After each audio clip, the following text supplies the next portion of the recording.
Would you like to know how much money you can make every month off an Airbnb? Stick around because I'll tell you what I make off my 500 square foot one.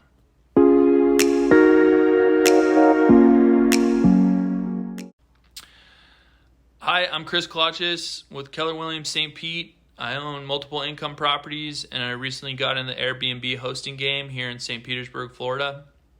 Stick around at the end of the video where I reveal how much money I make from my 500 square foot Airbnb every month and the one mistake that I wish I hadn't made early on. So, some general background on my Airbnb. My wife and I recently bought our house, and one of the main factors in our decision to buy was that it came with a secondary unit above our garage. What's great about our back unit is that it's completely self-contained with a separate entrance, separate utilities except the water, has in-unit laundry, full-size kitchen with dishwasher, oven, and a large refrigerator. Now, on to the advice. As someone new to the Airbnb hosting game, you're going to want to focus on one main thing, and that's pricing. The first thing you're going to want to do is look at comps in the neighborhood.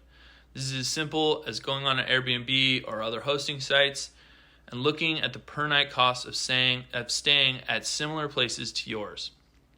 Now, when I say similar, I mean, do the comps you're looking at have full-size kitchens? If they do, then you're going to want to have a full-size kitchen or else you won't be grossing the same amount of money as the comps you're looking at. A nice full-size kitchen is important because it's a signal to Airbnb and to potential guests that your unit is nice. When you go on the app and scroll down from the top listed Airbnbs, you'll notice that many, at the bottom of the list, don't have nice kitchens and command less money, while the nicer ones with full kitchens are presented to guests at the top of the list. This isn't a coincidence. In fact, this is a huge part of Airbnb. The algorithm that Airbnb uses dictates a lot. Obviously, we don't know what the algorithm does, but there's pretty good data on this. For example, when you change the price of your Airbnb, even by just a few dollars, the algorithm will boost your unit to the top of the list temporarily. Also, if you add photos to the listing, the algorithm will boost your listing.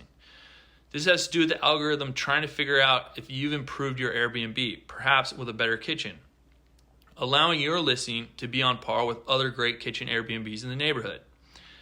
I don't mean to focus on kitchens all that much, but I do have reasons why I'm focusing on kitchens, which will come up later in this video. The point is, as an investor, you should definitely be thinking about kitchens if you're going to be converting a previously non-rentable space into an Airbnb. We see this type of thing all the time. Houses that are broken up into two units, made into Airbnbs, or garages or storage buildings being converted into rentable space that a lot of times don't have the necessary space to have full-size kitchens, or maybe the roof is a gable roof and slants down in one of the rooms a bit. You can still make good money on this type of property with these characteristics, so don't let that deter you, but it's something that will affect your potential income, and you want to be maximizing your potential income or you want to be settling for less. It's up to you. Okay, so now you got your full-size Airbnb, full-size kitchen, Airbnb. What's next? Well, you have to outfit it with furniture, but not just any furniture. You want things that are easily cleanable and are going to want multiple sets of items that need the most cleaning. Think bed sheets, towels, linens. Expect to pay $3,000 to $4,000 to outfit your Airbnb. You can't forget all the things that you have in your own kitchen, like coffee maker, kitchen towels, dishes, and silverware, trash bags, and don't forget mini trash bags for the bathroom trash bin. You're also going to want to get really organized with cleaning. Have a kit so when you or your cleaner has to turn over the unit, it happens as quickly as possible. You might only have 3 hours to turn over your unit. And if you're waiting for laundry to get done, it's simply not going to happen. This brings up to the next issue. How to get someone to come clean on random days with no set schedule. You're going to pay extra for a cleaner if they have to be available on random days and at random hours of the day. And this simple fact all ties back into what we talked about at the beginning, and that's pricing. Your per night price isn't the only thing that your guests will pay for.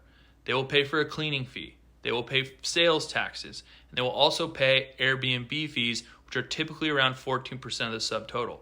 Meaning that for a stay that's 7 nights at a place that costs $100 a night with a $100 cleaning fee, actually that costs $912 for that 7-night stay, not just $700. So the real cost is $130 a night.